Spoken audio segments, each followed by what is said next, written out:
A Nascent Kaleidoscope. Chapter 196. I was tired. No, that wasn't a strong enough word. Even fatigue didn't quite hit the mark. Physically and mentally, I was damn well exhausted. In another situation, I would have gleefully make notes about how the boosted gear felt after being utilized for so long, and the side effects of such a burden on my body. But at the moment, I wanted to just lay my head down and go to sleep, preferably between my teacher's thighs. I miss my scat hack. Are you sure this is the right way? I turned towards Jean, who was sort of leading us, but not really. It was more like she was headed towards the Grail, and we were just following along because, technically, she wasn't allowed to help us. My words broke the awkward silence that closed in around us. Are you questioning my ability now? She looked at me dryly. Not before you tied me up and used me like a compass. That doesn't sound like something I'd do. I smiled at her. I'm glad she wasn't treating me any different. I couldn't deny that I had thoughts like that, worry that perhaps she wouldn't like me when my origins was revealed. I held back a sigh at the thought. I knew if I continued down this mental path, I would lose myself in it when I needed to be more focused on the moment. Maybe you should find a therapist or something. I almost wanted to scoff at his response. Not because I looked down on getting some mental health help, but who would be able to deal with this hot mess? Find some random shrink. Hey doc, I'm a half-human/devil hybrid. Oh, and I'm part dragon too because I got one in my soul and gave up my heart to him. Did I mention I'm also the reincarnation of the man I call grandfather? By the way, I killed the woman I fell for, and I'm dating the female version of King Arthur. Also, I banged an eldritch goddess. Don't get snippy with me, it was just a suggestion. I took a breath and let myself calm down. Sorry, just kind of wound up with no outlet at the moment. You're right, I shouldn't keep pushing everything down and try to ignore things. But, thoughts for later. At the risk of sounding like I'm procrastinating, I really do need to focus on other things at the moment. We're here, Jean stated, pushing open too large door that led inside what appeared to be a workshop. So this place managed to survive? I muttered. How long will this structure remain since Assassin is gone? Things should be settled by the war's end. Jean replied, as if a fact. I guess her instinct was telling her it's fine. Shit, is that the Grail? Mordred poked her head over, practically pushing past both of us. Looks freaking weird. Ha! Yeah, didn't think it'd look like that. Kyrie muttered as well, poking his sunglasses a few times. I knew his glasses were a mystic code, but I still don't know what it does, and I'm really curious now. The Grail itself looked like a sort of statue melded with a large stone slab. Did you expect a golden chalice? I chuckled, stepping into the room. Kinda. Mordred shrugged. I guess I pictured it how the holier-than-thou asshole described the real thing. You mean Galahad? I took a minute to process what she said. That was the guy from the legend of retrieving the actual Holy Grail, not this thing that mages named to poke at the church. She scoffed. Had a stick up his ass the size of father's lance. Always strutting around like he was better than everyone. Huh. I blinked at her words. Learned something new, I guess. Artoria hasn't mentioned him much. Not surprising, no one really liked spending a lot of time with him. He had that sort of personality that made you feel inferior just by existing next to him. Mordred started walking towards the Grail. God forbid you say a naughty word or litter, 'cause he'd be giving you a lecture about proper etiquette. I could feel the sarcasm in her voice. I'm happy that she's still open with me, even if Kyrie is keeping me at arm's length, always making sure I'm within his vision. I took a moment to look up at Reiku, who gave me a bright smile. I allowed myself a moment, closing my eyes and leaned on her shoulder. Thank you for accepting my summons, I sent through the link. I know I said it multiple times already, but she was the best servant I could have asked for. Thank you for summoning me. She returned. I stood up straight, opening my eyes again. It seemed like everyone was hesitant to actually approach the thing. Even Jean was staring at it with a blank expression. Yo, can I get my spear back? I said, breaking Jean from her strange trance. She instinctively hugged it closer to herself. Where exactly did you get this? Her tone sounded rather accusatory. Stole it. I grinned without a hint of shame. Jean puffed up, giving me a cute glare. Stealing is wrong. He was trying to kidnap my daughter, so I'd say it's justified. Jean blinked at me, before sighing and handing it back over. I could tell it didn't appreciate being held by me, but allowed me to do so. Again, I felt like if I tired to wield it, it would probably do something to retaliate. Well, back in the ring you go. Looking back at Jean, she had a strange look on her face. Did I forget to mention to her that I have a daughter? It was mentioned when I was...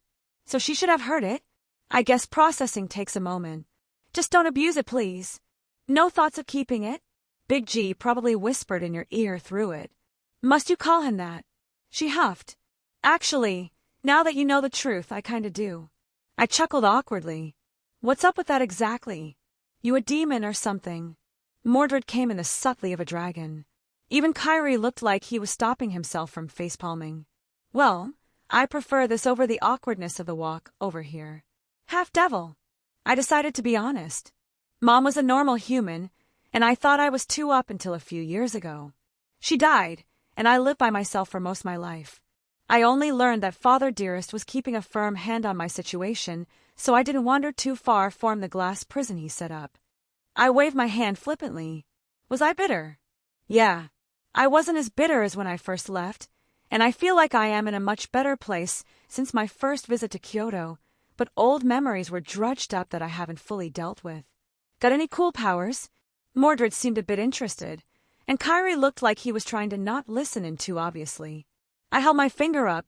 My power of destruction formed at the tip with a little pop, like lighting as it crackled before sputtering out. Bloodline ability, power of destruction, destroys things conceptually. It felt easier to manifest than the last time I tired without using the sword as a catalyst. Filed that little tidbit down for later to investigate more. That's fucking rad. She perked up. Never changed Mordred. I also got wings. Shit, really. I couldn't hold back a grin as she earnestly seemed excited. I flexed my back a little, letting them pop out.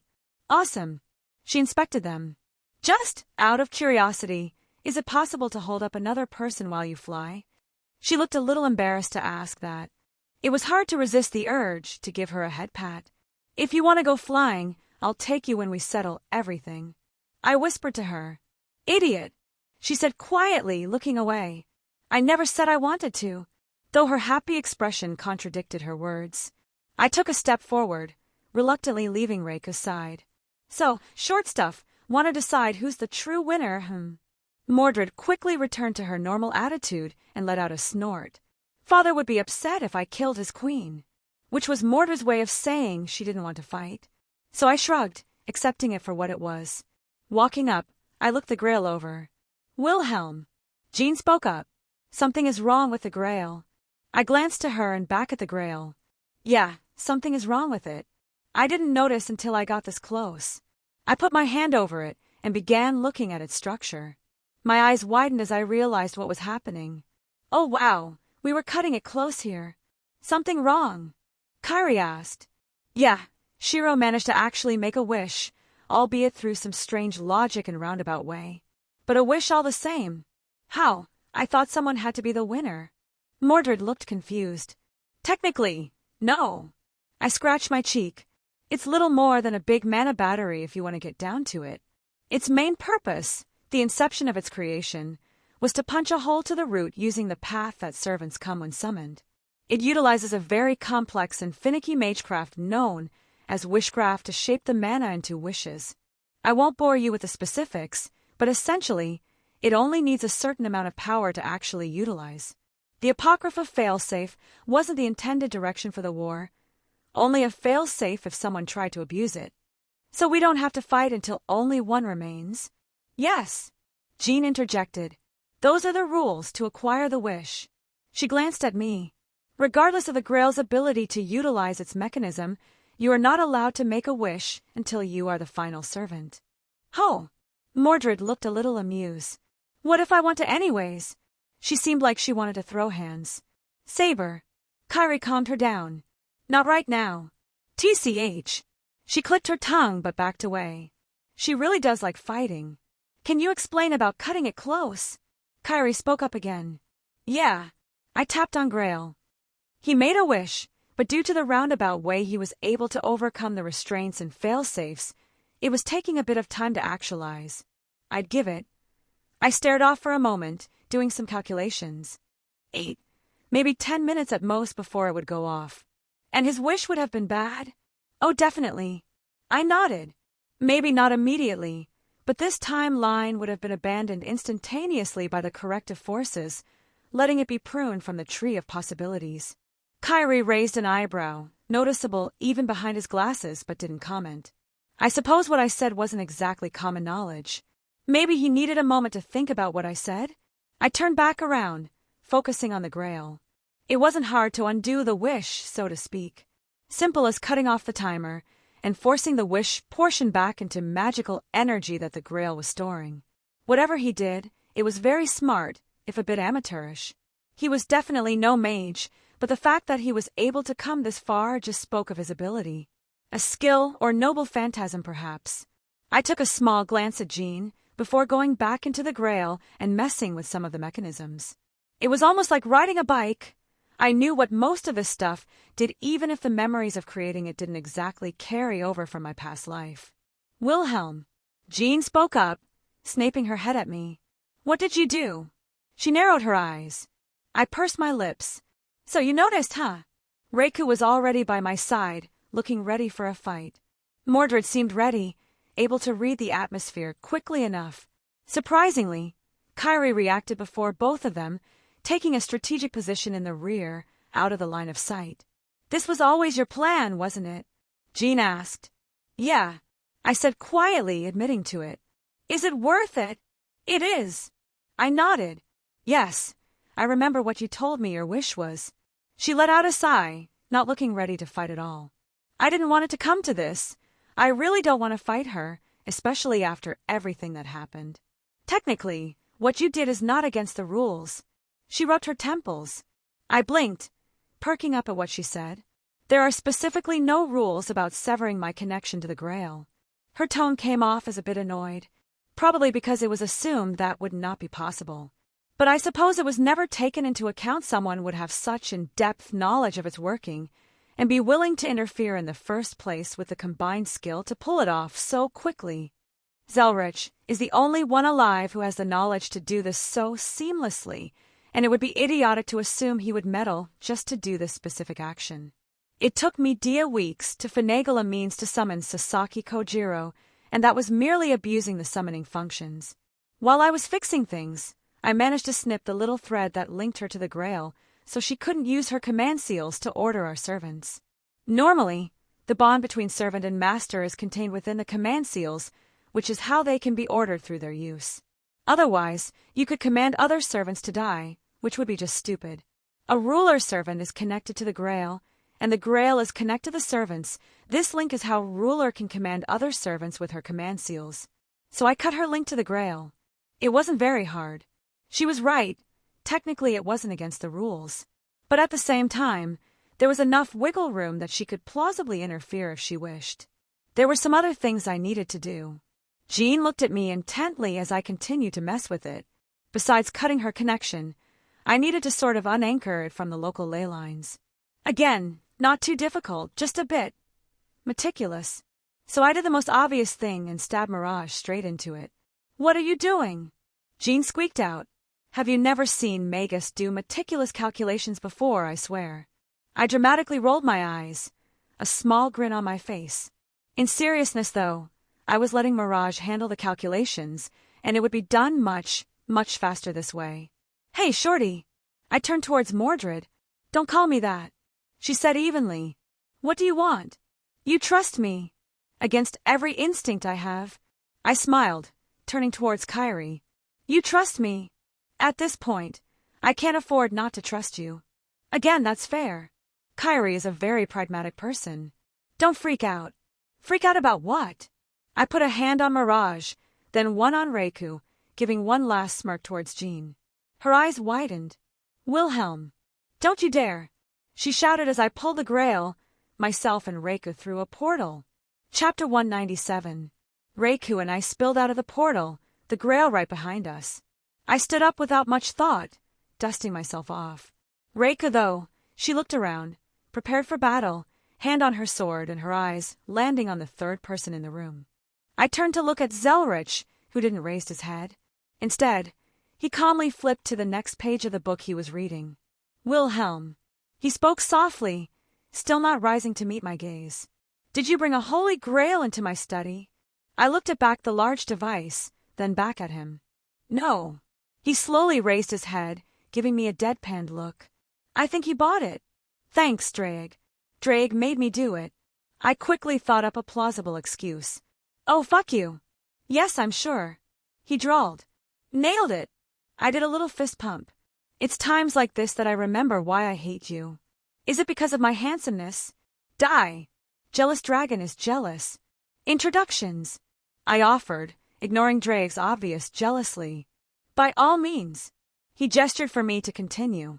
Reiku. I put a hand on her shoulder. She had eased up upon learning how friendly we were with one another, but she was still tense being in an unfamiliar place with an unfamiliar person. This is my grandfather, Kister Zelretch Schweinorg. I saw her face scrunch up briefly as she began to understand the situation. Gramps, this is Minamoto no Reiku, my berserker servant. Zelretch closed his book and stood up. It's a pleasure to meet you, madam. Your legend is one of renown, and I'm honored to have the leader of the 4 heavenly kings in my home. I raised an eyebrow at the smooth motions, earning a grin from him. Reiku looked like she stiffened, almost warring with herself before quickly bowing. It's a pleasure to meet my son's grandfather. Zelretch blinked, looking at me, almost like he was accusing me of something. I have absolutely zero shame. Why did I expect any different? He sighed, shaking his head. Now, onto the matter of the grail in my study. Weird, how did that get here? I gave Zelretch a cheeky little smile. He looked at me sternly before finally breaking out into a little grin himself. So I take it you won. Did the grail tip you off? No need to be a smartass. He lightly chided. I let out sigh. You're right, sorry. Just been a little out of it for a while now. Zelretch's eyes softened. We'll talk later, he stated before moving on. It appears as if a wish was attempted to be made. He more so asked to himself than to me as he placed a hand on it. You did a good job of diverting it before the main system's activated. Yeah, a master who was actually a ruler servant from the previous war was messing with it. I nodded, not even surprised at how easily he deduced everything. I was quick to remove its anchors from the ley lines. I did a once-over, but I was a little bit in a rush. Anything damaged? No, you did a good job.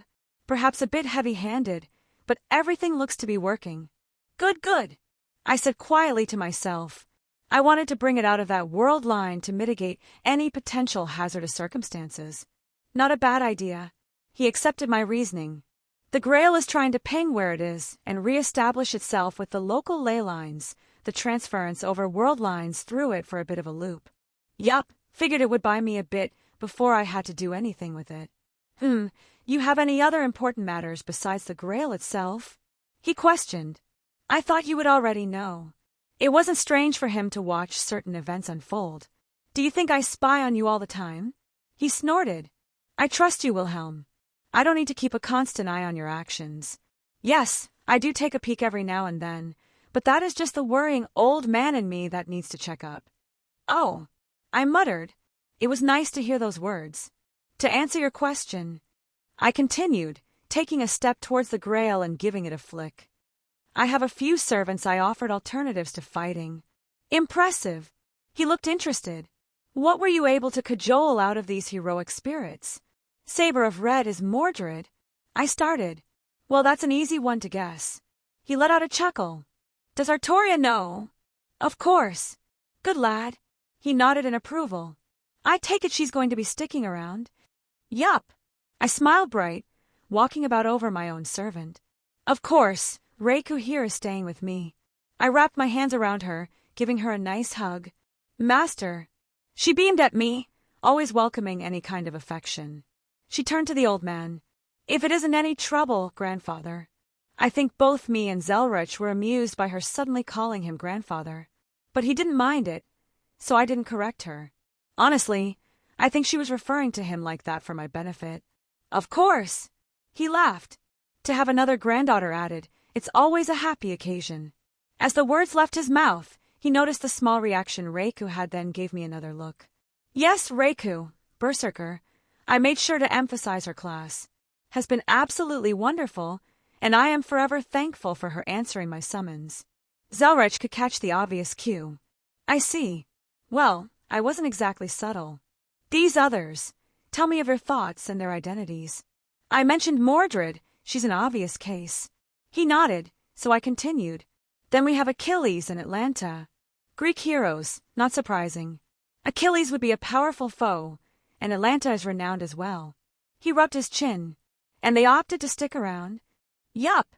I may have dropped Medea's existence to the huntress. Not a bad idea, but you should go speak with the witch before you just drop them on her lap. I'm not that inconsiderate. I scoffed. And I'd like to remain on Medea's good side. I plucked the sleeve of my shirt. She does amazing work. I had been meaning to ask your source. Perhaps I will pay her a visit at some point as well. He mused. But I digress. Who else? Jack the Ripper. I decided to just rip the Band-Aid off. Wilhelm. Yes. Are you offering to let a serial killer run around in a second life? Okay, hear me out on this one. Is Jack the Ripper perhaps a busty older woman? What? Well, I noticed you have a certain type. No. She's a little girl. Wilhelm. For shame. He wagged his finger. Do I need to have a conversation about consent with you? Okay, now I know you're fucking with me. He began to cackle. All right. Explain it to me properly. I let out a huff of annoyance. Jack the Ripper, assassin of Red, just wants to stay with her master, who had been forced into the role. Jack Summoner was a magus, who though to provide the proper setting for her summoning. I assume he's dead? Zelretch's face turned dark. Oh yes, Jack made sure of that. I nodded. Good. Zelretch accepted my words. I do hate those who drag the mundane peoples into our world against their wills. I could understand his sentiments, and even share them. Those who chose this life, like the masters of each faction, I would not feel bad about cutting them down if it came to it. If they were going to fight to the death, I would respect their decision. Assassin's master? I would feel a lot of regret to have to do anything to her. Obviously, I have expressed my distaste for wanton killing before. Very well. Zelretch held no arguments against my decisions. I suppose you have a plan? I do. Would it be okay to bring them here briefly? I would be delighted to host them. It's not every day I can talk to heroic spirits. He perked up. All these Grail wars that go on, I rarely ever get to actually interact with them. It will be an interesting experience. And it goes unsaid that he could deal with any troublemakers if they wish to test him. I guess I'll go talk to Medea and make sure everything is good with her. Off you go. He playfully shooed me away. But I wouldn't mind having Reika keep me company. I would love to have a talk with my newest granddaughter. He sent me a quick wink. I understood his intention. He wanted a better grasp of her mad enhancement. Reiku, I said sweetly. Master. She perked up happily. How about keeping my grandfather company? I'd love for you both to get along. She looked a little conflicted. I knew she didn't like not being at my side, but at the same time, I was relatively safe now that the war was over. If that is your desire. She strained herself a little bit, even if she didn't hate the idea. I went in for another hug to soothe her. Having Zelretch get a better idea of what's wrong will help when we deal with her madness. I'd rather not go with a heavy-handed method of surgically removing it from her Saint Graph. So another set of eyes on the issue was always appreciated. I'll be back soon. I promised her. And there's no danger. I'm perfectly safe and a master of running away. Master, you usually run into the danger. She said dryly, but accepted my intent. I'll be back soon, okay? Please summon me if you run into any problems. Of course. I smiled towards her before ripping open a portal to Fuyuki. Well. And here I thought I was forgotten. Assassin, lazily, sat on the steps of the temple entrance. I noticed him as soon as I stepped out of my portal. Sorry, who are you again? Funny. He actually had a light smile on his face. Stop by for a spar. I don't see that little lion with you anywhere. Unfortunately, here on a little bit of business. He decided to lay down, almost ignoring me. Not interested then. The witch is inside if you need her. Well, it may involve you too if you want. A good fight or alcohol involved? Kinda sorta. I gave the gesture to go along with it. Fought in a Grail war in another world. A few of the servants might be coming over here to stay. He perked up immediately. More servants, you say? Any of them like fighting?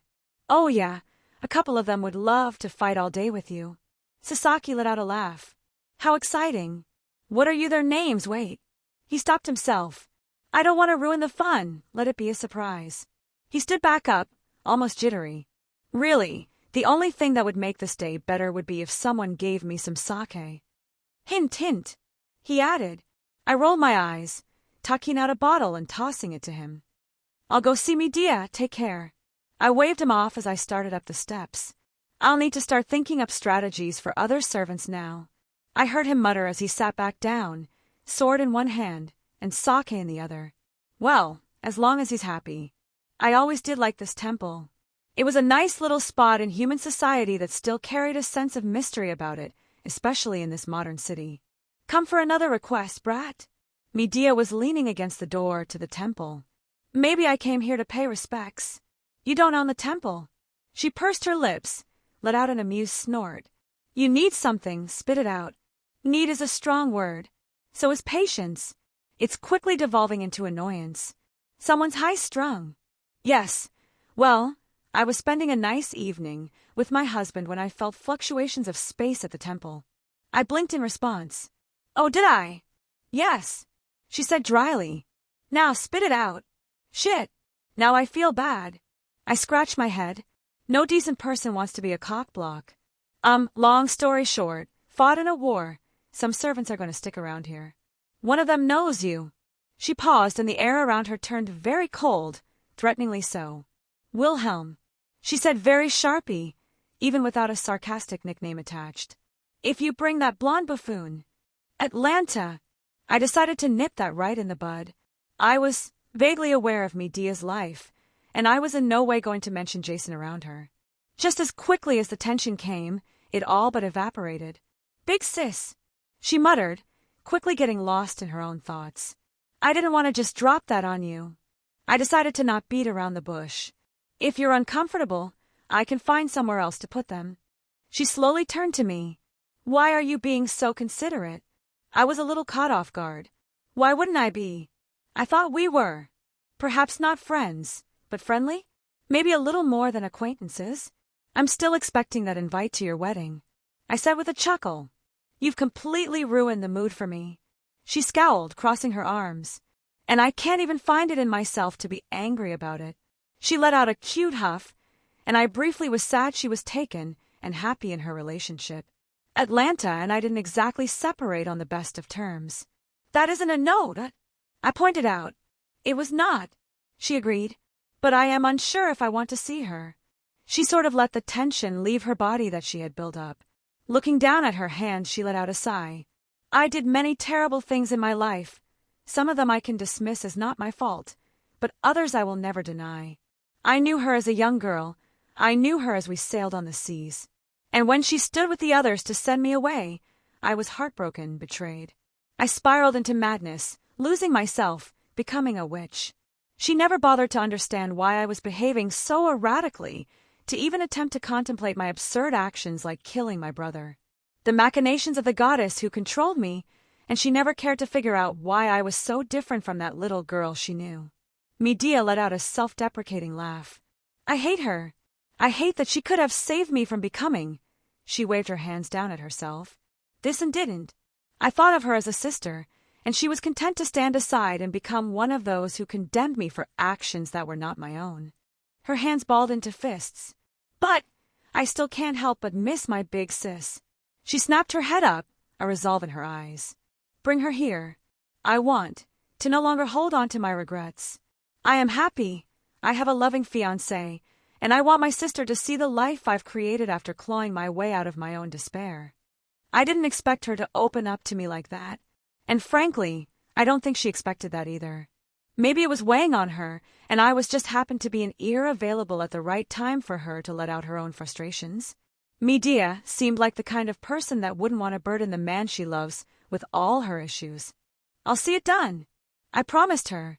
Thank you, she said quietly before turning and going back inside. Chapter 198. The talk with Medea had been productive. I wanted to make time to spend more time with her and get to know her fiancé. I felt like I would get along with her well, maybe even become true friends in the future. I don't know if I'm one to say this, but she needed more friends.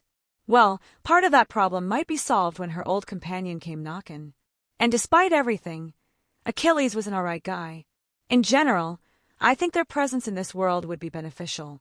I also doubted they would be against the fight that is on the horizon in several decades. I decided to dismiss the idle thoughts as the Igmalenia castle came into view. Structure that had clearly weathered many dangers and was destroyed in various places.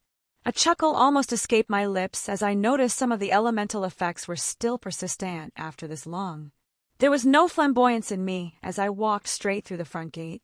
The eyes that landed on me, the recognizable people of this Magus family, all stopped to stare. "Have you come to gloat?" Darnick spoke up. His previous respectful tone was gone. "Or simply finish us off?" There were many people wearing their uniforms. Even most of the masters were up and about doing work to repair the place. "I took the Grail, and the war is over." I decided to get to the point. "Congratulations," he said dryly. Over to the side, a girl in a wheelchair was flanked by a man that shared similar looks, perhaps a brother? I made a promise to Chiron. I want to fulfill it. I ignored his tone as it was understandable, and I wasn't in the mood to kick him while he was down. He was an arrogant Magus, probably part of the lot I disliked the most, but he hadn't exactly done anything of note to anger me. I wasn't cruel for the sake of it. "Do what you want," he grumbled. "It's not like we could stop you anyways." He kind of dismissed my presence. Yeah, I guess I really had them over the barrel right now, and they were completely at my mercy. I shook my head, walking over to the girl who looked frightened but tried to put up a brave front. "You saw it through him, right?" I asked her. "I did." She nodded hesitantly. "Can you really heal me?" The last part was very quiet. Well, I have absolute confidence in finding a method. But for the immediate time frame, I have a couple things that might work without any side effects. So, I'd figured I would try those before resorting to more resource-intensive options. "Do you even know what's wrong?" She didn't quite believe me by the look on her face. "I do not, and I would have to take a look," I replied, knowing exactly what that would mean to another Magus. Truthfully, no Magus would allow another to do something like this unless they absolutely trusted them. It would be too easy for me to slip something inside her without her knowing if I was given free rein to inspect her physical ailments so deeply. She furrowed her brow before letting out a sigh. "I couldn't stop you even if I wanted. And Chiron trusted you to help me." I smiled lightly at the mention of his name. "Chiron was a good man." "Yes, he was," she whispered. "Very well." She held out her arm to me. "Please take a look." I gently grasped her arm with both my hands and closed my eyes to begin pulsing my magical energy inside, casting structural grasp and forcing an image of her lower body. "Oh!" My eyes suddenly shot open. "That is unfortunate. I'm sorry you've had to suffer through this." I was genuine in my sympathy. "I could see 2 magic circuits that are disfigured in your legs. They are functioning, but they've caused nearly irreparable damage to your physical body in their locations. Can you heal her?" The young man next to her spoke up, almost anxious with the look on his face. "Calls!" She hissed at him and he shrank down. I eyed him and noticed his right hand covered in bandages, blood visibly seeping through. "It's all right." I made sure to ease the tension. "You're her brother?" I asked. Yes, and Mr. Schweinorg." He stuttered. "A former master?" I questioned him. "Yes, sir." He straightened up as if standing at attention. "I was the master of Berserker." "Oh." I perked up. "If you don't mind me asking, what was her identity?" She was wearing a wedding dress of god Sake. But her lightning intrigued me, and I couldn't guess her identity. She was Frankenstein's monster," he said sheepishly. "How fascinating." I rubbed my chin. That explained some things about her strange dressing. I searched my ring and withdrew a health potion. "Here." I offered it to him. "W what?" He looked down in surprise. "For your wound. It's a health potion. It should be enough to remove any lingering damage." I sort of pushed it into his hand. "By the looks of it, you had your remaining command seals torn off, huh?" I wanted to help the family, even if I wasn't a good master. He blurted out, and it sounded rather rehearsed. Part of me wondered if it was quite as consensual as he said. calls, thank him.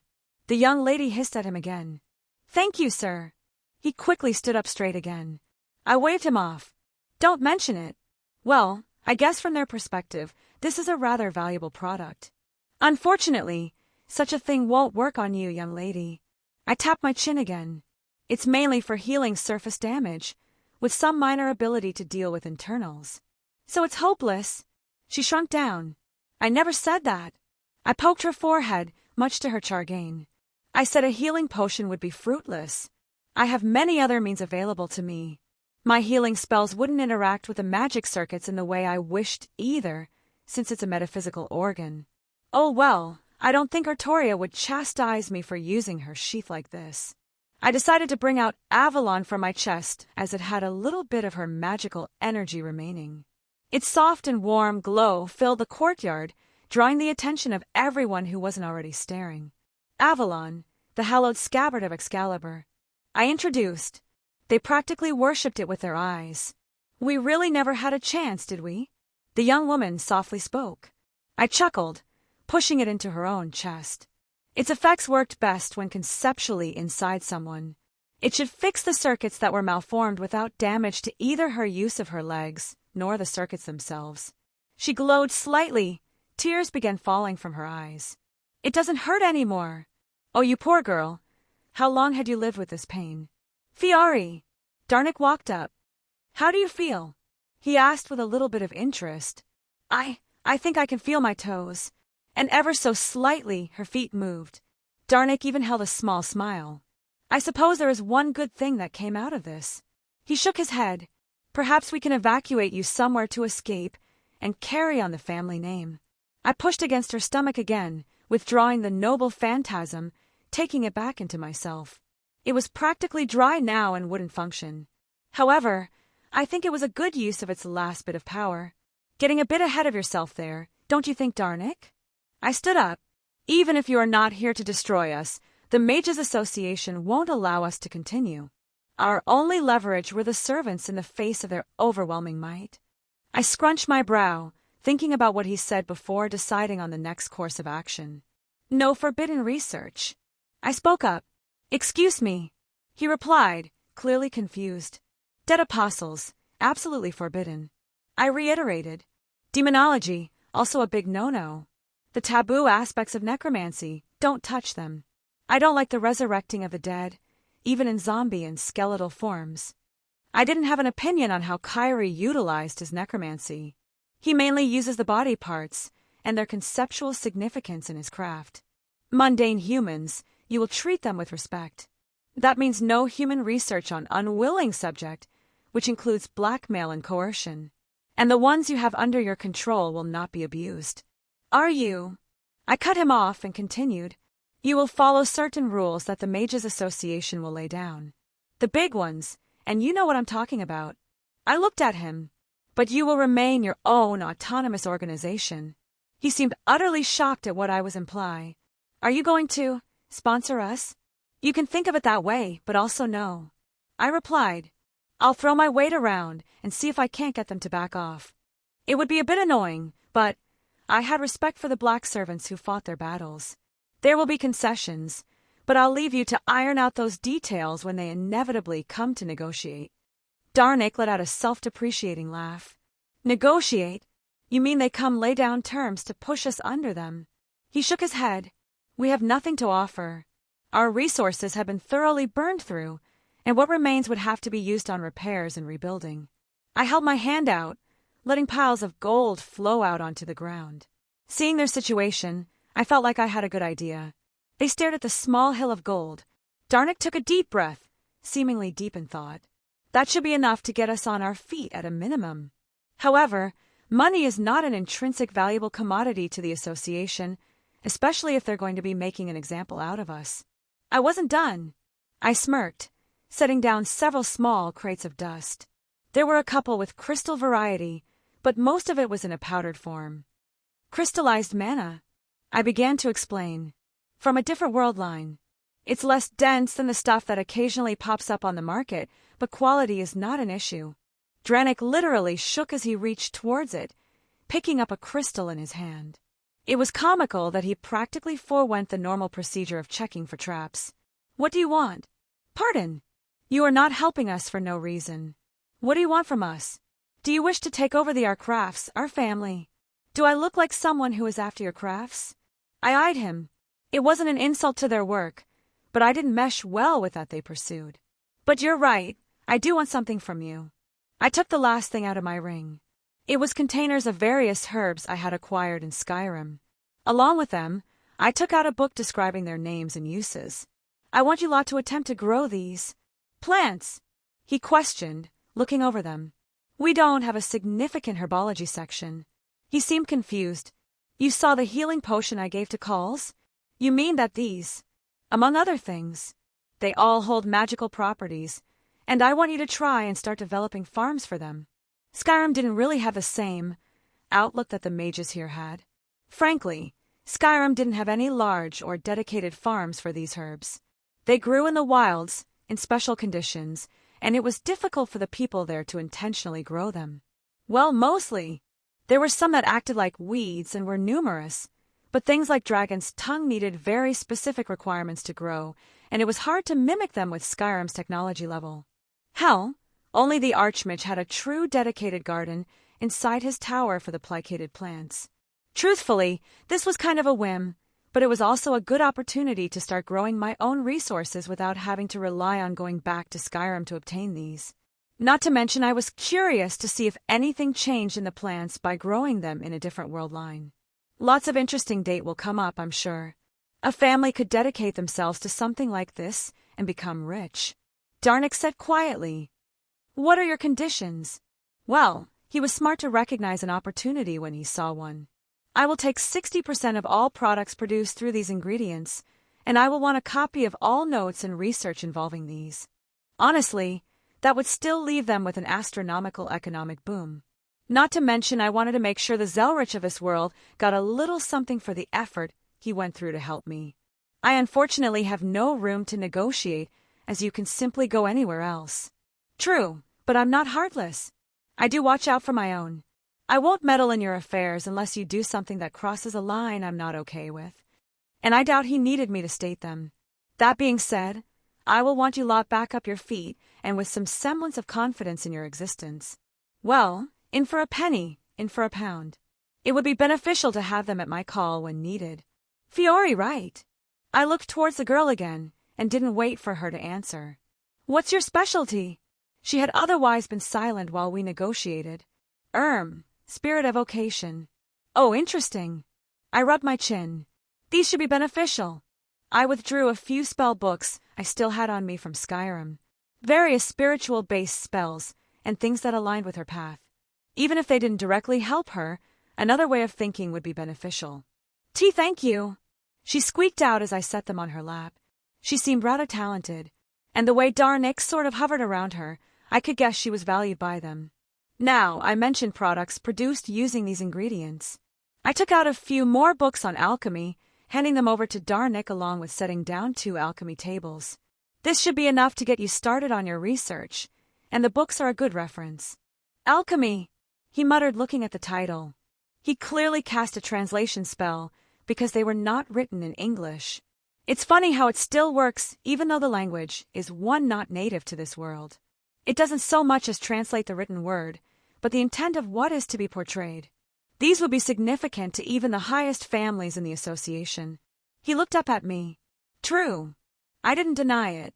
It wasn't just resources. It was sustainable resources that could easily become a foundation if utilized correctly. And I'm extending a bit of trust towards you lot. I hope you don't disappoint me. All in all, the risk for me was almost non-existent. The worst that happens, I lose some superficial things that I could reacquire with a little bit of effort. For now, continue on as you are. I spoke up again. Rebuild your defenses, and if anyone comes to bother you, feel free to use my name. This kindness, I will not forget it. We, the Igmalenia family, will not forget it. He declared. How funny it was that we were enemies not too long ago. Not to mention, I was perhaps the main cause of their current circumstances. Oh well. I'll be in touch. I gave them one last look before slicing open a portal, heading to the other matters I had to settle. About fucking time. Mordred looked annoyed as she watched me walk out of a portal. Had to deal with some stuff. I rolled my eyes. You didn't think I would just abandon you lot? Pfft. Yeah, right. Mordred seemed to trust me, huh? Achilles, Atlanta. I nodded towards the other two, who were also hanging around. And Kyrie, you good? I'm ready to end this. He stood up, rolling his shoulders. Anything else you need, or can I go home? Kinda, sorta. Gramps was fine with entertaining you all for a little bit as I finish up everything. Mordred looked bored with the idea. I don't want to sit in a dusty old. He'll probably have snacks. Bitchin', let's go. She really is Artoria's son. The Wizard Marshal. Kyrie repeated. You want to bring me to meet the Wizard Marshal? Is there a problem? There's a reason people are scared of him, you know. I'm aware, but he is acting as a host. You don't need to worry unless you do something to really make him upset. Against my better judgment, I guess I'll go. Kyrie sighed. Though I feel like I don't have a choice. Well, you could choose not to accept his request. So no choice. Pretty much. I didn't even deny it. Us too. Achilles spoke up. Yup. Whatever. Achilles didn't really seem to care. Wouldn't mind tasting something good from this era, see how it compares. My asshole of a master didn't even bother to feed me or even give me any wine. He'll get along great with Sasaki. I glanced at Atlanta, who was quiet. I also spoke with Medea. She's expecting you at some point. Her ears stood up before flattening. I see, was all she spoke, but she emoted enough with just her physical features. Excitement, fear, anxiety. I could relate. I felt all those things too when thinking about Scat Hack. How much longer would it be? A couple hours. She was almost right in front of me, so that I could practically touch her again. Yet I felt this overwhelming anxiety in my chest. The words of my fake father wouldn't leave the back of my mind. I didn't want to keep burying all this crap, but it truly was not the time. All right, boys and girls, let's get a move on. I quickly opened a portal to Zelretch's workshop. I'll only say to be polite. I looked them over. Well, Mordred could probably get a bit of leeway due to her relations. But the others, he wouldn't accept any kind of disrespect unless he likes them to a certain degree. Yeah, whatever. I want something to eat, I'm starving. Mordred ignored me, walking through without a second thought. He won't hold me responsible for what Saber does, will he? Kyrie looked at me with a pleading look. He's not a monster, just don't be stupid. I rolled my eyes again, watching him go through. He did have a reputation, and a well-earned one. However, he wasn't wantonly cruel, or willing to fuck with people for the hell of it. While it may be beyond most people's comprehension as to why, he does do things for a reason. Granted, that reason wasn't always a good one for them. Sometimes you just need to release some stress by fucking with a stuck-up asshole. Let's go, sis. I want to meet Medea. I heard a lot about her when I was a brat. Achilles casual strut through. Don't call me that. Atlanta hissed, following him through, giving me one last glance. Thank you for everything. She quickly spoke before disappearing. I forgot to ask them about Jean. I suppose I'll leave her for last. Well, one last person to deal with. Once again, I opened another portal taking me to the Romania capital. Finally, I popped out on a deserted street in the capital. The malevolent aura still permeated every aspect of this road. Almost immediately, the mist appeared and coalesced as Assassin made her appearance. I didn't speak, merely staring down at her as she looked at me weirdly. Mommy's waiting, she said bluntly, turning around to lead me inside. Pushing through the door, I saw the same women sitting at the same table. You came back. Did you think I wouldn't? I said as I raised an eyebrow. Yes, she said bluntly. Are you here to kill me? Is that why you're here? You're not the first person to ask me that today. I sighed. No, I said firmly. I'm not here to harm you in any ways. I looked towards Assassin, who was dripping with bloodlust. And you need to calm down. I swear, I think she bared her teeth at me. Assassin's master, Reika, stared at me incredulously before letting out a laugh. You were actually telling the truth, she said in disbelief. Or is it one of those times where it's only technically true? The word of the agreement. Am I being put in a prison somewhere to rot away while you experiment on me or something? And she just keeps riling up her servant with her own words. I'm not going to harm you. I said softly. I said I would give you an out.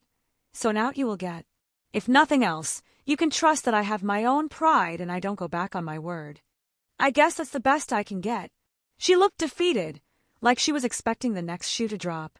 What are you going to do with me then? You can't live a mundane life anymore. I was blunt and did not beat around the bush. Never had that thought since that psycho tried to cut me up. She scowled. An assassin can't live near normal people either. I gazed at her. Her mere existence will bring hardship to any regular humans. She stays nearby for long periods. And you said you weren't going to kill me, she said dryly. So just spit it out. What are you going to do with me? My magic can send you to another world. A parallel world if you understand the terminology. She blinked at me, seemingly processing my words. Seriously? Yup, I replied. It's the world of my birth, and there, the age of gods has an ending. This means that all the supernatural things are still walking around, if hidden by the world. Do I need to worry about yokai then? She looked amused. Funny you should mention that. I'm actually very close to one of 2 leaders of the yokai in Japan. Assassin was still staring at me murderously, so I walked over to her, much to her hesitance. I could see the blade she was holding behind her back. I knelt down, open palm with a piece of candy in my palm. She looked at me, then the piece of candy, then to her master. She wanted it. Mommy.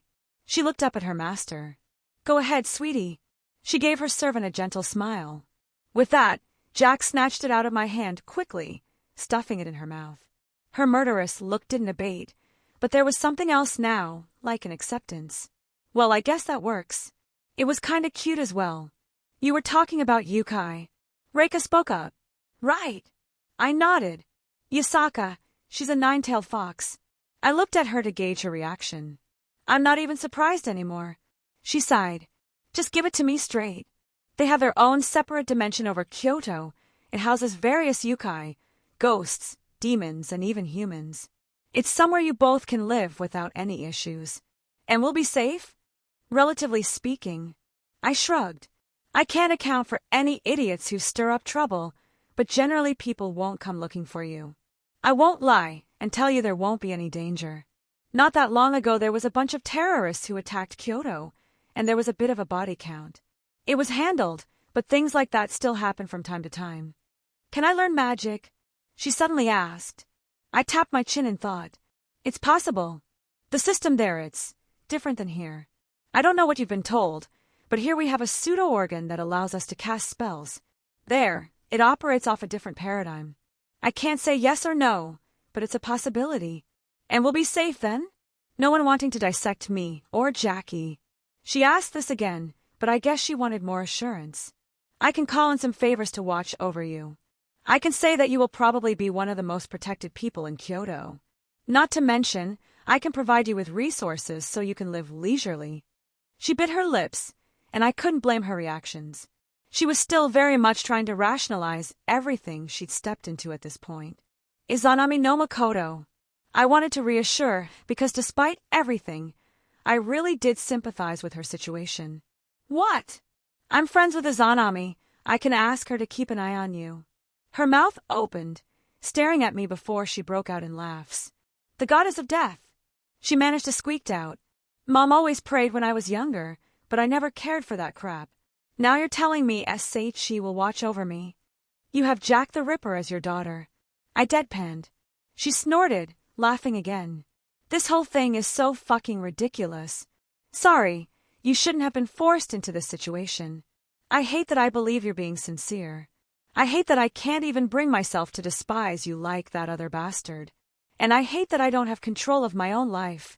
There are other ways besides magic. Other ways to get strong and you can have access to them. She lazily brought her eyes up to meet mine, practically defeated. I don't have a choice. She sighed. But at least, I don't entirely hate this decision being forced on me. Anything you need to grab? My grandfather will host you until everything is ready to move. It's better to get away from this place before anyone starts poking their nose around. I explained. I have nothing of value in my life except Jackie. She smiled bitterly, earning a hug from the servant. You want to go on an adventure with me, sweetie? We'll follow Mommy wherever she goes," she replied without hesitation. "All right. Please be respectful. My grandfather is someone of status and your servant is not his match." I made sure she understood what she was walking into. "Don't insult the scary wizard, got it?" she said dryly. I opened up a portal for them. "Again, I'm sorry." She walked up to it, Jackie holding her hand. She briefly turned back to me with a small smile on her face. "I know, thank you," she replied before stepping through. I let out a sigh, watching the portal collapse. Gods, I can't help but think of my mom every time I see her. I'll make sure she's taken care of and won't have to get into any trouble because of things beyond her control. "Now," I muttered, "I need to go find that saintess. Time to go say goodbye." Chapter 199. I actually had no idea where Jean would be, so my first thought was just to check the last place I saw her. As I walked out of the portal, she was there, sitting to the side, barely spurring a glance at me as I reappeared. "Wilhelm," she said curtly. "Jean." I gave an awkward smile. "How you holding up?" She turned to me, an annoyed look on your first. "Oh, you know, just lamenting my failed duties because someone stole the grail in front of me." I flinched a little bit. "Sorry." I apologized, not even wanting to make a joke about it. She let out a sigh. "I'm happy that not everyone had to die. So you forgive me?" I grinned.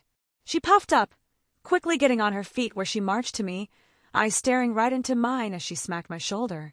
It wasn't hard, lacking the strength of a servant, but she did it several more times. However, she didn't directly say yes or no. "I am very cross with you right now. Being bullied by a saintess." I feigned pain at her actions. "I can never show my face in hell again." She actually pinched me. "No talk about going to hell." She huffed in annoyance. "You're a good person. You don't deserve to be there." Even when upset with me, she still said things like this. "Anyone ever tell you how cute you are?" What?" she squeaked out, her cheeks turning a faint pink. "Don't tease me," she muttered. "I'm going to miss this. How much time you got?" I finally asked. "Several hours if I am conservative." She looked down at the ground. "Though I suppose I can try and force myself to expire early since my presence here is no longer required." "Not going to punish me then?" I raised an eyebrow. She puffed up again. "No matter how I reply to that, you're just going to tease me." I let out a chuckle. "Yeah, I probably would." I smiled lightly. "Thank you," Jean spoke softly, "for coming back and saying goodbye. Despite the many trials I've overcome while here." She gave me a dry look. "I enjoyed our time spent together." "The others, they're going to stick around," I whispered. "If you wanted." "Wilhelm." Her eyes softened. "We both know I'm not in the same position as them." She looked down at her hands. "This isn't my body. I can't be selfish like that." "I'm a devil." I snorted. "I'll be selfish enough for the both of us." She reached over and lightly pinched me again. "You're a better person than that. I know you wouldn't want the young girl I'm possessing to be trapped forever with me in control." "I could think of something if I had a little time." Jean shook her head. "I already took several days of her life away from her. Our agreement was until the end of the war. I will not overstay my welcome." She hardened herself a little. "Wilhelm." She spoke up again. "Promise me you won't do anything. It's not appropriate for me to linger in this body. So, promise me you won't do anything to extend my stay." I grumbled in annoyance. "Fine." I spat out. "I won't force you to stay, nor will I do anything to your vessel to prolong your summon." "Cheer up." She lightly nudged me. "Aren't you going to get your wish soon? You told me you were fighting to revive someone you cared for. Be excited for that. Don't dwell on my departure." "Yeah." I looked up at the night sky, noticing how pieces of the fortress were starting to fade away. "I'm excited. I miss her a lot." It was clear she was trying to distract me. She really is a kind person. I wanted to do something for her. She did say she had a good amount left before she disappeared. "I have an idea." I grinned, taking out Mirage and stabbing it into the ground. "Wilhelm." Jean looked at my abruptness with confusion. "What are you doing?" I put my hands over the eye of Magnus that was acting as the pommel of my sword. Pushing my hands on it, I expanded a visual of the world. My calculations creating a simulation of the current timeline and world line. "You have a few hours left. so I'm going to take you out and have some fun. She looked at my work strangely, not arguing though. What are you doing that requires all of this?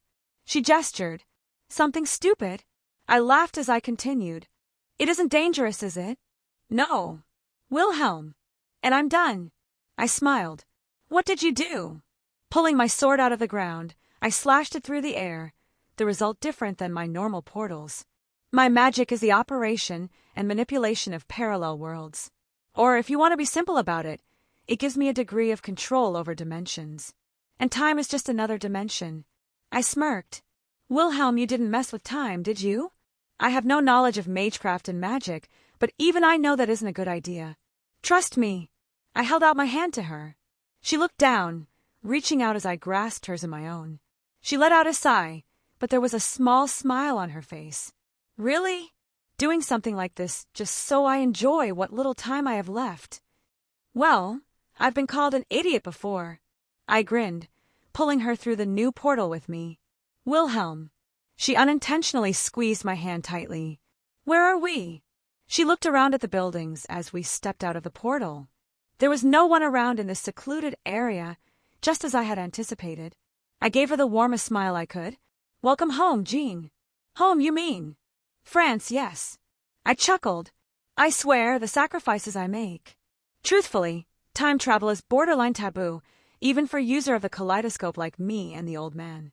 It is most definitely not something to use lightly, but there are allowances depending on the variables. Jean is a heroic spirit. Her existence isn't as solidified on the world line as most people. And I'm not native to this world, so there was some wiggle room.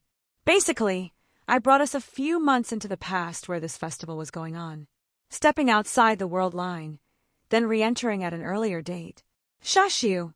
She slapped my shoulder but had a huge smile on her face. She took a few steps out, away from the little secluded alley we were in that opened into a large square. There were many people all about, hundreds upon hundreds. A festival!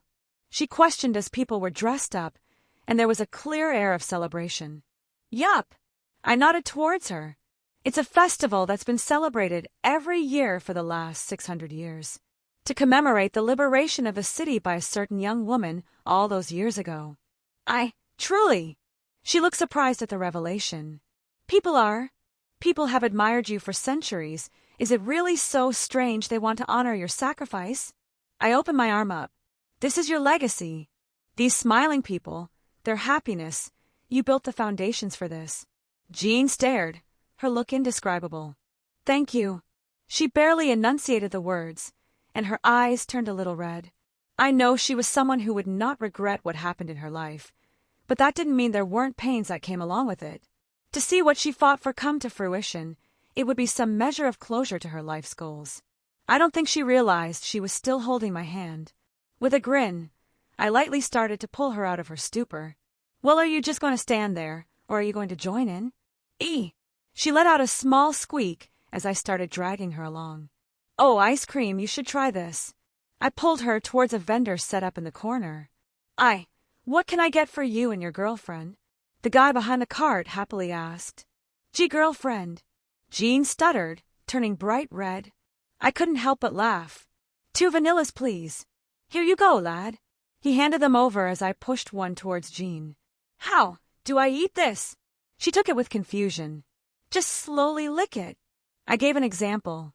Watching her hesitantly try and nibble on it was cute. She eventually sort of worked it into her mouth to get a taste. It's good, she exclaimed out of earshot of everyone. Where to next? She asked, clearly getting swept up in the excitement as we enjoyed our frozen treat. Oh, look over there. I gestured to a sign. It says they have the oldest known painting of Jeanne d'Arc herself. A portrait made during her life. A portrait? I never recall such a thing. Jean looked confused but interested. Now I gotta see this. She happily followed me along as we entered the building supposedly housing it. There was a small crowd, perhaps less than 20 people in all that we waited behind before finally seeing the magnificent portrait. I looked at it, then at her. Her mouth slightly opened, and her hands went up to cover her face. I broke out in laughter. It's not funny, she whined. It's hilarious. I countered, unable to stop laughing. It looked like a kindergartner tried to fix the weathering of age. Look at the cheeks, they're so puffy. And the eyes are bulging out of her head. Jean made little noises of embarrassment. And her butt? No, my butt isn't that big. I decided to test that little theory, and took a nice long look at said rear. She quickly tried to shield herself, turning a bright shade of red. Why, you pervert, she squeaked out. Devil. I winked. Pretty sure it's expected of me. Sir, ma'am. A man wearing a uniform approached us. You're bothering the other quests. Sorry. Jean quickly bowed her head. We're leaving. She grabbed me and practically pulled me out the door. So, who made that portrait? Gah, she covered her face again. I have no idea. I never posed for a portrait. I was always too busy. Maybe someone made it in your image then. I thought out loud. It's not exactly uncommon. But why would anyone wish to make a portrait of me? I was not a celebrity. She looked confused. I admit that my deeds may have propagated since my death, but at my time, I was not nearly as revered. Maybe for their personal use. I grinned. Personal use? She questioned. What do you mean? She paused, and again her face turned bright red. I thought steam was going to start coming out of her ears. You continue with your lewd comments. She didn't meet my eyes. Lewd? I don't understand. I feigned ignorance. What would our precious saintess be thinking about to suddenly jump to those conclusions? You don't imply such a thing. She huffed, smacking my shoulder. How our pure saintess has fallen. I shook my head. Next thing you know, she's going to hold hands with a boy in public. I exclaimed, making her face ever so redder. Stop! She squeaked out. Oh, teasing her was too fun. I'm going to miss this. We continued on, watching all the sights that we could in this small time frame. Shows that sprung up randomly, little events that people could join in on, or otherwise historical reenactments. But what drew the biggest crowd were people marching down the streets, dressed up in clothing she would recognize. Many also wore armor, mounted upon horses as they streamed down the street. Make way, make way! Our saintess approaches. A man at the front called out as the little parade marched down. It was revealed to be a little girl wearing a cute dress and holding a little flag reminiscent of Jean's, ride on a horse in the middle of the parade as she happily waved to the crowd. Jean looked utterly overcome with the cuteness of the scene. She's adorable, Jean cooed. The gentle smile Jean had on her face as she watched her little replacement ride down the street, it could make someone's heart flutter. I looked up at the sky and noticed the sun was starting to get low. I have one more place I want to take you. Though, I admit I don't know if you'll appreciate it or not. She turned to me, smile bright. I don't think you would take me somewhere I would dislike. Her hand crept over, grabbing my arm. Let's go. She happily ushered me. Her smile is really contagious. Sneaking to an empty spot, I opened up one last portal, and we stepped through. Jean paused in her steps, when she realized where we were. Oh, Wilhelm, she said quietly. If you don't want to stay, I have other. No. She calmed herself down. I'm surprised, but not upset. To think to bring me here. It's really sweet of you. Her steps were small as we walked up to the building. This structure that had clearly weathered the years. It looked like it had been reinforced several times over the course of its existence to preserve it. Mother always got after me. When you are going to bring home a nice boy, Jean. The saintess giggled to herself, hand lightly touching the wooden door. I could still picture her face when returning after running my errands. Her kind smile welcoming me home every day. The sounds of my siblings running around and causing havoc wherever they passed. The small structure that was once her home. I didn't speak as she gently pushed the door open, the room completely empty and covered in dust. She raised a hand up to her mouth, stopping herself from tears falling down. It really is the same. After all these years, it hasn't changed. Most texts often refer to you as a poor farm girl, but frankly, this doesn't really give off the feeling. I looked around. Jean let out a laugh, holding back her tears. It's not that we were poor. Father had a good job, and Mother found ways to earn some extra coin when needed. It's just, she flushed again. Mother and Father wouldn't stop having children. She sputtered out. I snorted in amusement. A pair of role models, then. I nodded in approval. You want a big family? She questioned. Yeah, I guess it's always been something I wanted. I could guess where such thoughts came from. Though I don't know if all my girls want kids, but I don't doubt some of them do. Girls, as in plural. She blinked. I heard you mention Mordred's father and the women you wish to revive, but I didn't assume you had a harem. I laughed. Yeah, I have several girls I'm in a relationship with. Is it normal for devils? She asked, her voice rather sheepish, like she was asking something she wasn't supposed to. Pretty much, I confirmed. It wasn't like it was some big secret. Devils are creatures of sin. They tend to lead very hedonistic lifestyles. But we're not demons that you're thinking of. I came from another world line, and things are different there. The original demons, and even the original Lucifer, are dead, the name merely used as a title for rulership. They're the ones you think of when your religion mentions demons, and such. Most devils in this age, from my birthplace, aren't much different than humans. To the point where there's currently a non-aggression pact with heaven at the moment. Jean blinked, processing that information. Heaven is active in your world, as in angels come down to earth regularly. Yup. I'm jealous. She puffed up. The offer is still open. I smirked. Imagine meeting the archangels. Stop trying to tempt me, you. The corners of her lips curled up. Devil. She let out a giggle at her own little joke, one that I couldn't help but mimic.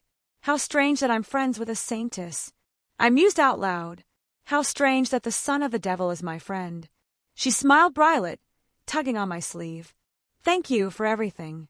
It was short, but the time I spent here has been some of the best of my life. Is it already time? Yes, I can feel my magical energy about to finally run out. I could extend it, just a little bit. Wilhelm. She pulled on my sleeve a little harder. I accept your intent, but it's time for me to go. I hate saying goodbyes. I grumbled. If the Lord wills it, this won't be a final goodbye. I'm pretty sure I'm out of his favor. I said dryly. She giggled, cupping my cheek. Could you please make sure Laetitia, the woman I'm possessing, is set up to go home when I depart? Do you need me to send her somewhere? Jean shook her head. No, I have a feeling she'll know where to go instinctively, but the Grail was supposed to give her a little gift for her work. I'll make sure she's compensated. I waved that concern off. It was my fault, so I would clean up my own mess. She should be able to subsume these memories of yours over the past few days after she wakes up, so I suppose I won't need to be here and explain anything to her. That's correct. I just want her to be taken care of and given a thanks for her faith in me and accepting our contract. And of course, make sure she's in her correct time before I depart. Her body began to glow blue, motes of mana visibly flowing off her. Ah, I thought I had a few more moments. She said quietly, I suppose this is where we part. She stood up on her toes and quickly placed a kiss on my cheek, much to my surprise. Thank you for the wonderful time, Wilhelm. Her body burst in a light, and the accumulated mana flowed off for good. Her body went limp as I quickly caught it, laying it gently on the ground. Goodbye, Jean, I whispered as a final send-off. Chapter 200. Shifting Laetitia, Jean's host, back to her normal time flow wasn't difficult as she was still unconscious. She would more or less recall everything that happened while her consciousness was pushed back when Jean was in control. Somewhat ironic that she would wake up in Jean's home. I left a bag of gold next to her, and a letter with my name to threaten any magi that happened upon her. I was sure that at a minimum my family name would be some kind of deterrent for the worst of circumstances. Better than nothing, at least. A small bounded field covered the house that would ward anyone off for the next day or so, but she'd be up in a couple hours at the latest. Food, water, and everything else she would need to make a track back to civilization and back to her home was also left with her. Jean said that she would be in capable hands, i.e. guided by her faith. Well, who am I to doubt a literal saintess? I admit, I was curious about the girl who was apparently a good enough vessel to house Jean, but I can't really look at the girl for who she was. Any conversation I had, any interactions for that matter, I'd only see Jean. That was fair to neither of us. So this was goodbye. Not like she needed, nor probably wanted me around. I still had one last errand to run in this world, one person I had been putting off seeing that deserved my undivided attention, at least for a little while. With a flip of my hand, I opened a portal to a very familiar but foreign place. As the kaleidoscope of colors flowed around me, I stepped through into Zelretch's home, or rather, the Zelretch of his world. I was wondering when you would stop by. I looked at the man himself. When and not if. I raised an eyebrow. He looked, midly amused by my statement. Come now, do you think me a fool? Of course, you would come by. He closed a book he had in his hand, setting it on a table. There was a moment of silence as we stared at one another, and I noticed in his gaze it lacked that affection that my Zelretch showed. Thanks for the help. Might as well start off with being polite. I really do appreciate it. He waved me off with a small smile. It was an interesting few days. I enjoyed some new and refreshing data I was able to mull over, and I didn't have to offer much but my own time. Then do I apologize for throwing more stuff in your lap now? Well, that would be the polite thing to do. He said with a chuckle. Yes, using my name when you aligned yourself with that freelancer. To be fair, it's my name too. That is fair. He nodded. But you're using that as an excuse for the circumstance. He lightly chided. Yeah, I sighed. And then my solution for the Millennia faction. But I believe the pros severely outweigh the cons here. Indeed, he gave a small smile. Even without the little bonus you set up at the end, I truly wouldn't have minded everything else. I suppose I just want you to acknowledge the burden you placed on me, however small it was. You know, for not being my Gramps, you're awfully gentle with your words. Zelretch let out a small chuckle. You are more than aware of my existence, our existence. I know of your Gramps just as he knows of me. While I don't have the same immediate affection, that does not mean I don't share some of the sentiments. It's a strange feeling to be jealous of myself. He stroked his beard. Now let's talk about payment. I groaned. Just take half and let's call it a day. I didn't even want to bother bartering. He was speaking of the resources that would be produced by the Millennia family. I had no doubts that Zelretch would find some use from them. How boring, but I guess you are reaching your end point after everything that's happened. He accepted easily enough. I suggest a small vacation. Hawaii is wonderful this time of the year, and I'll take care of settling everything on the Mage Association's end. While you could no doubt throw around your weight, as you put it, I would rather not cause any larger issues to deal with later. I suppose it doesn't matter who does it, thank you. That being said, Hawaii does sound wonderful actually. I actually gave that some thought. Sitting on the beach with my girls, just relaxing. But I do have some important matters to attend to. If this Zelretch wanted to smooth everything between the Millennia and the Mages Association, then I would let him. It would be cleaner than me coming and throwing my hat into the political arena. Right, your wayward lover whom you need to summon from the throne. He nodded. Scathack, quite a woman you picked up there. That she is. I couldn't help but smile. Then I shall not keep you. He stood up. I appreciated you coming by, and I would not be troubled if you stopped by more often. Well, I would be checking up on the Millennia family from time to time, so it wouldn't be something out of the way to do. Thank you for everything. I expressed my genuine thanks. Oh, pish-pash. He harumphed. We're practically family. Good point. I nodded. Hug. I held out my arms. Pardon. Hug time. I smiled at him. He snorted with a small smile on his face. With a roll of his eyes, he opened his arms. Get over here, you brat. I stepped back into an almost identical spot, but this room was much more crowded than the one I had just left. Several eyes glanced my way, but otherwise everyone kept going on their business. So Chiron had me tied up, hanging from a tree.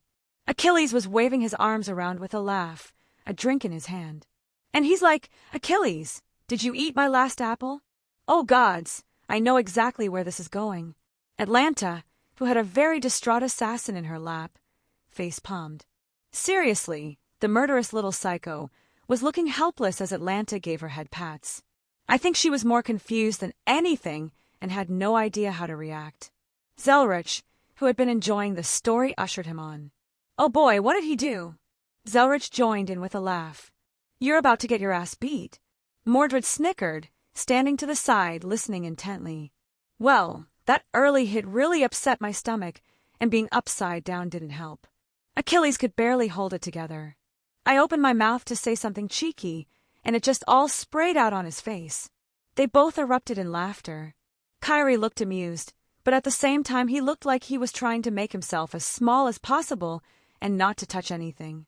Assassin's master happily sat nearby, enjoying the peace if her expression was anything to go by. "You get everything settled?" Gramps finally addressed me. I did. I gave a curt nod. "If you're feeling up to it, how about you help me with my wish?" "Shit, you finally using the Grail? What are you even wishing for?" Mordred spoke up. "I'm curious too." Atlanta was the one who agreed. "Meh." Akil shrugged. "Don't really care. You'll see after I'm done," I said with a grin. "Boo." Mordred huffed. "Whatever.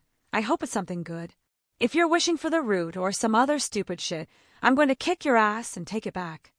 My magic already opens a path to the root if I were so inclined." I shook my head. "No, I'm wishing for something more important." "Well, get to it then. Stop making us wait."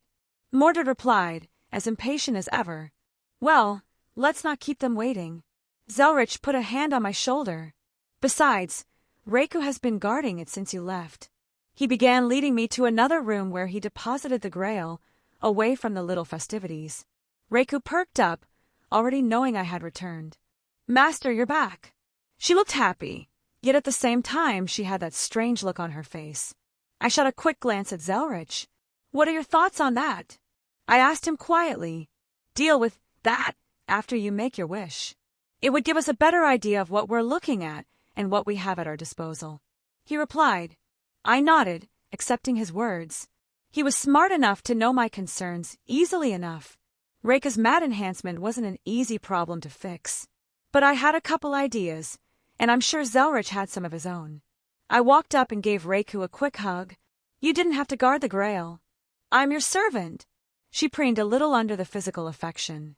"This is what you desired, so I will make sure no one steals it." "So what's the plan?" I asked him, staring at the spell circles that covered the ground. "It's as you would expect. We're going to perform a summoning, but we're hijacking the wish component to facilitate the summons as opposed to the normal summoning function." Zelretch explained. We completely bypass the true wish that it's supposed to grant by doing this. Can probably do something with it later after it takes some time to recharge." I rubbed my chin. Despite my description of the Grail being a huge mana battery, you can't just shove mana into it and recharge it that way. The mechanisms are intricate, and using the systems strains them severely. It was one of the main reasons that the Grail War was supposed to be 60 years apart. Half of it was the collection of magical energy, the other half was so it didn't burn itself out by being used too soon. Indeed, and I took the liberty of carving the summoning circles, a little something I had bouncing around my head. It's different than the normal one, obviously, but it should trigger the correct sequences for what we're trying to accomplish. Yeah, it's not so much a normal summon as trying to pull as much of her from the throne as possible. It was almost like 4 different circles, all intersecting at a single point. Well, all it needs is a catalyst and to simply make a wish. Zelretch gestured for me to go forward. I rubbed my ring, mentally looking at the spear that laid inside. "Something wrong, Wilhelm?" I bit my lip, remembering what was said to me by him. "I'm nervous," I said quietly. "I can't stop having this thought in my head. What if she isn't happy to see me?" "Oh, Wilhelm." Zelretch pat me on the shoulder. "We both know that's complete bullshit." I blinked at his very blunt dismissal. "We haven't spoken about what happened, but something clearly did." He started again. "Something that shook you enough to give you doubts. But whatever it is, remember what you told me her last words were to you. For whatever happened, did that change the last moments you spent together?" "I know it's probably irrational." I sighed, slumping my shoulders. "Doesn't make this pit in my stomach go away. But you're right, there's no use dwelling on it. If I gave in to these thoughts, I'd regret it for the rest of my life." I didn't want to let those depressing feelings take hold. I wasn't special for having doubts. Everyone did. It was a facet of life. I flicked my hand to the side, Gibalg appearing in my grasp. I walked forward, stabbing it into the center of the summoning circle. The Grail glowed as I approached, as if ushering me to continue. A wish that instead of actualizing the wishcraft matrix to shape the massive amounts of magical energy It looped around into the summon systems, but still supported the features inherent to the wishcraft mechanisms. A wish, without using the wish. I wish. I held my hand up towards the summoning circles. I wish for my scat hack back. The accumulated magical energy gathered and erupted at the focal point, blinding everyone in the room. The sheer force made me brace myself as I felt time and space shudder to facilitate my desire, my wish. Through the blown-up dust and the shimmering glow of power, I squinted my eyes to see a new figure standing in the middle of the circles. Red eyes met mine. I took a hesitant step forward, hand shakily reaching out as I touched her arm. The look she gave me was one of recognition. I didn't utter a word as I pulled myself into her chest and refused to let go. Even when I felt the dampness flow down my cheeks, I felt her arms wrap around me, her head pressed against mine. A faint whisper only for my ears, a gentleness to it that only made me react stronger. "You silly boy!